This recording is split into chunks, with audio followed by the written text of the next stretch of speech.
성도는 돌려놨지. 두 손으로 예쁘게 하는 거야 지금. 두 손으로. 그렇지. 힘이 부족해서 말이야. 그게 참 아름답게 보이거든. 하나님의 성도는 하나님의 말씀이 늘 머릿속에 그려진 사람이 성도입니다.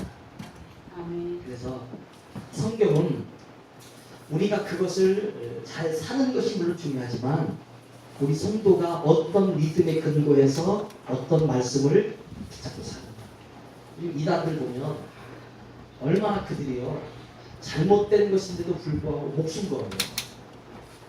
이단들은 어찌 보면 물론 교회가 부러워할 정도의 시스템을 갖는데 부러워할 하나도 없어요. 왜냐하면 악인은 악인끼리 서로 통하게 되어져 있고 삐뚤어진 신앙을 가진 사람은 삐뚤어진 신앙관에 의해서 내놓습니다. 그러다가 후회하는 거예요. 근데 진리는 자유하는 거예요. 편안한 거예요. 그러니까 교회는 특징이 없는 것이 특징입니다.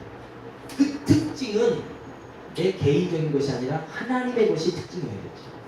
그래서 성경은 마태복음, 마가, 누가, 요한복음 이렇게 사복음서가 있는데 오늘은 사복음서 중에 두 번째 마태와 마가 그리고 누가, 요한의 기록된 말씀 가운데 마가라고 하는 하나님의 일꾼에 의해서 쓰여진 이 마가복음서는 특징이 뭐냐? 복음으로 직접 들어간다는 거예요. 마태복음은 예수님의 족보로부터 이제 설명을 시작하시려고 아브라함과 그 후손, 다윗의 후손, 예수 그리스도의 세계에 대해서 족보로부터 그러니까 신앙적인 과정을 받지만 마가는 그냥 앞뒤 잘라버리고 복음, 교회가 가져야 할 진짜 무기, 바로 복음이라는 거죠. 이게 복음이 뭐냐면 기쁜 소식입니다. 그러니까 기쁜 소식에 뭐가 담겨져 있느냐? 나를 구원하고 나를 살리고 나를 축복하겠다. 그래서 이 복음 앞에 우리는 정말 하나님의 은혜에 그 무릎 꿇음. 그래서 오늘 마가는 1장 1절에 하나님의 아들 예수 그리스도의 복음의 시작이다라고 이렇게 시작합니다. 그러면서 이제 하시는 말씀, 오늘 말씀의 제목은 성령으로 시작하라. 성령으로 세우라라고 하는 이제 진짜 복음서로서 우리 그리스도인들이 하나님의 역사를 향하여 나갈 때 이제는 성령에 의한 구약 성경과 신약 성경이 나누어진 분기점이 뭐냐면 예수신데 이 예수 그리스도가 나의 주님이 되시려면 반드시 성령, 하나님의 거룩한 숨으로 숨쉬는 사람. 그래서 성령 받았다는 말은 하나님의 은혜, 하나님의 영을 통해서 내가 늘 기뻐 숨쉬는 거예요. 그게 내 삶의 기쁨인 거죠. 아멘. 그래서 오늘 우리가 하나님의 그 특징이 뭐냐면 오늘 우리에게 과연 복음이라는 말, 복음. 우리는 이 복음을 대체하는 단어들이 요즘에 많이 등장합니다. 뭐 은사, 계시, 환상, 뭐 투시. 그래서 이단들은 모든 내용이 복음이 아닌 누군가 인간을 향할 수밖에 없고 그걸 가르치는 자를 향하여 나아가서 그 사람에게 끝나는 것이 이단들의 내용입니다. 근데 진짜 복음은 뭐냐면 예수께까지 가야 돼요.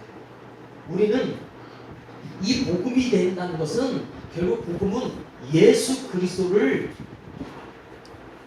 우리에게 증거하는 하나님께서 주인 되신 이 주인이 우리에게 뭐가 아쉬워서 성경을 주셨느냐면 예수를 너희가 알면 이 예수를 인하여 너희가 구원받고 예수를 인하여 너희 모든 허물과 약한 것이 다 사라지고 벗겨지고 용서가 받으며 이제 하나님의 자녀로 지난날 누더기 되어진 옛사람의 죄에 대한 옷은 벗고 예수로 옷 입고 살아라.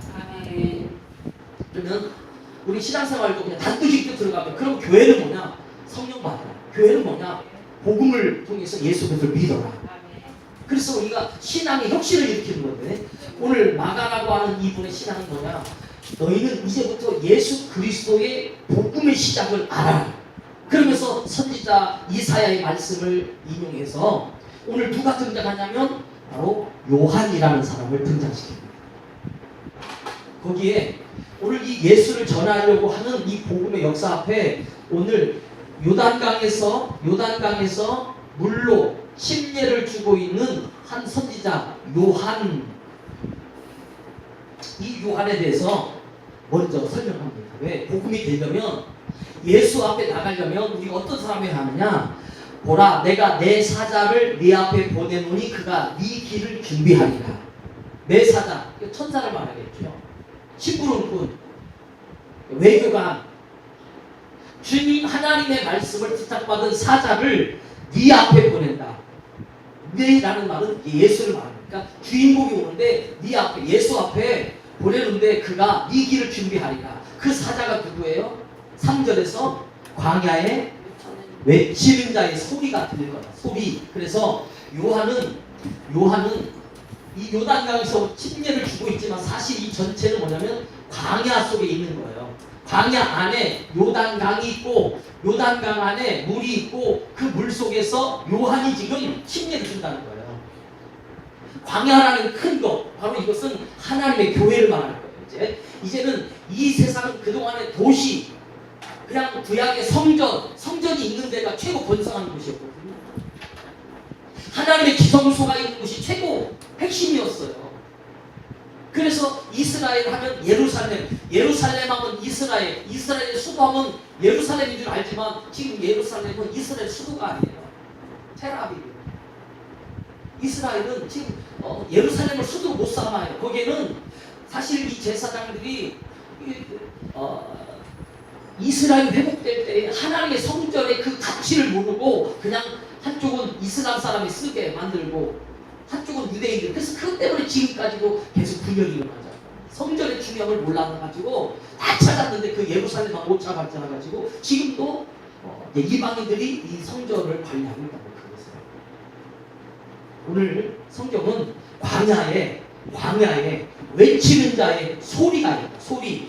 창세기 1장에서 하나님이 말씀하시는 것이 소리거든요. 그러니까 우리는 모든 인생은 다 소리로 들어요. 그래서 하나님은 이 소리가 영의 소리, 하나님의 한정토 소리가, 그래서 주의 종들을 계속 세우는 지금까지 교회가 부흥됐던 이유는 그 소리를 들은 주의 사람들이 있기 때문에 목회자가 된 거거든요. 목회자가 많은 것은 그만큼 하나님의 소리를 들은 사람들, 부름받은 사람, 성도들도 마찬가지고 하나님의 소리를 들으시는 분이지만 사실 교회가 부흥되지 못했다. 이 말은 하나님의 소리를 듣는 자 그만큼 줄어들었다. 안 들어도 되니까, 신앙생활만 해도 되니까 하는 사람도 있지만은 믿음으로써 나아간 자도 있지만 하나님의 소리를 들어야 할 요한과 같은 하나님의 소리를 들은 자가 있어야 되고 그 소리를 전할 수 있는 자가 있어야 한다는 거예요. 그러니까 여러분, 교회가 부흥이 언제 됐느냐? 성도들이 헌신하고 성도들이 막 그 말씀에 살고 막 이래서 부흥된 게 아니라 하나님의 소리를 들은 자들, 그러니까 그 성도가 하나님 말씀에 소리를 들었기 때문에 교회가 부흥된 거예요. 우리 교회가 왜 부흥이 안 되지? 기도가 부족한가? 아니에요. 믿음이 없어서 그런가? 아니에요. 부족할수록 믿음도 큰 거고요. 부족할수록 기도를 더 많이 하는 거예요. 문제는 하나님의 소리를 듣는 자가 우리 교회에 많이 있어야 되는데 아직은 하나님의 소리를 듣는 자가 아직은 부족해서 그런 것 뿐이죠. 그러면 교회는 모임 숫자가 인생을 결정하나요? 아니에요. 여러분이 한 사람만이라도 소리를 들었다면 그 교회는 하나님께서 기뻐하시는 우주 만물, 한 생명이 어디보다 귀하다고요? 온 천하보다 귀한 겁니다. 그 온 천하보다 귀하다고 말해놓고 우리는 천하보다 귀한 영혼을 무시하고 사는 거예요. 나라는 영혼을 무시하는 거예요. 몇 명 안 되네. 5명이 뭐 있으면 6개의 천하가, 6개의 지구가 지금 여기 있어요. 온 천하, 우리가 아는 지구를 떠나서는 말할 필요 없이 6개의 지구보다 더 귀한 영혼 여기 있는데 우리 그거를 무섭게 여기다. 그러니까 성경은 뭐냐면 광야에 외치는 자의 소리. 그러니까 우리는 하나님께서 우리 성도들은 다 누구냐? 세상에 예수님의 소리가 울려 퍼지게 하나의 산들이 되어지는 거죠. 산에가 소리가 누군가 야호 외치면은 그게 에코가 돼가지고 계속 야호 하면 계속 마주쳐 울려. 그죠? 찬송가에도 마주쳐 울려. 이게 뭐냐면 에코거든요. 그래서 계속 울려가면서 누군가에게 들려지면 저 멀리까지 간다고요. 하나님은 우리 성도가 뭐냐? 성도는 멀리 가서 하나님의 소리를 전하라고. 그게 바로 전도고, 그게 바로 말씀 전하는 거, 그게 천국의 복음을 증거하는 자들이거든요. 근데 광야에 소리가 있는데 그 사람은 주의 길을 위해 준비하고 오실 길을 곧게 하는 사람이다. 결국 이 사람이 누구예요? 요한. 그래서 4절에 그렇게 시작한 거예요. 첫째로 침례 요한이 영어에 보면 웹타이즈. 그러니까 사실 이 헬라어는 여러분들 앞으로 이제 침례교회는 지금도 이 주석을 가지고 계시는 분들 보면 전부 다 침례라고 다 밥티즈 하면 다 무조건 다 침례로 써요. 근데 우리나라가 성경을 번역할 당시에 그때 당시 안식일교회도 들어왔고 뭐 여러 교회들이 초급파로 모여서 성경을 번역을 할 때 장로교는 장로교식으로 결정을 할 때 그러니까 성서 공회에서 번역을 할 때 이걸 처음에는 세례라고 장로교식으로 물을 뿌리는 세례를 웹타이즈라고 이렇게 못 읽어요. 세례는 그냥 스프링쿨러 같이 그냥 뿌리는 거예요. 그러니까 언어가 다르다 자기들도 알아요. 그러나 장로교에서는 침례라고 말할 수는 없으니까 옛날 좋은 칼빈 시대에는 사실 침례교인들이 엄청난 희생을 많이 했다. 물 속에서 복음을 지킨다는 이유 하나 때문에.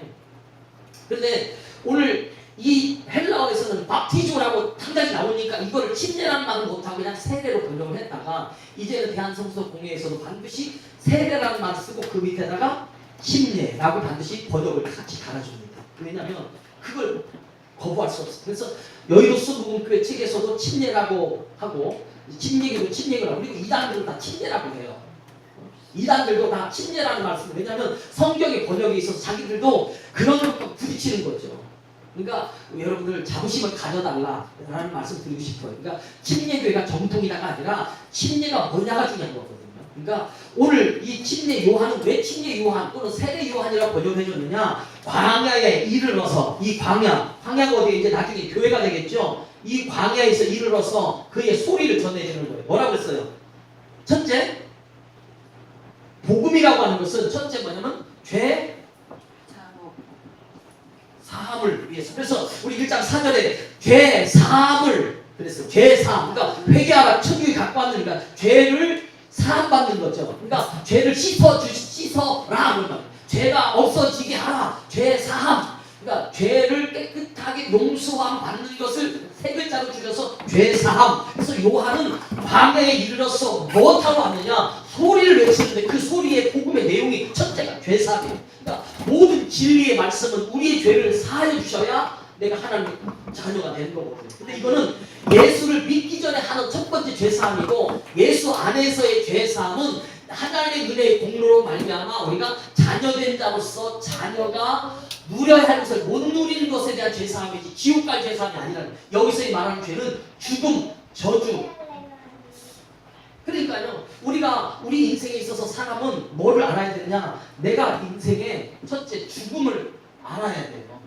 두 번째, 자기 죽음 이후에 생명이 뭔지를 알아야 돼요. 그리고 하나님 우리가 어떻게 축복하시는가? 우리는요, 이 세 가지를 알아야 돼요. 그러면 이 세 가지 중에 한 가지를 늘 무시하는데 이런 영화가 있어요. 어떤 유명한 변호사인데 결혼하지 않았어요. 아주 법적으로는 아주 냉철한 사람이죠. 그래서 자기한테 어떤 것을 의뢰를 하면 그 사람이 어떤 사람이냐가 중요한 게 아니라 나한테 돈을 주는 사람이니까 그 사람을 위해서는 모든 법을 동원해서 그 사람을 유리하게 만들어줘요. 그래가지고 없는 사람들을 아주 법으로 이제 꼼짝 못하게 만들죠. 그래서 어떤 사람이 부자의 아들이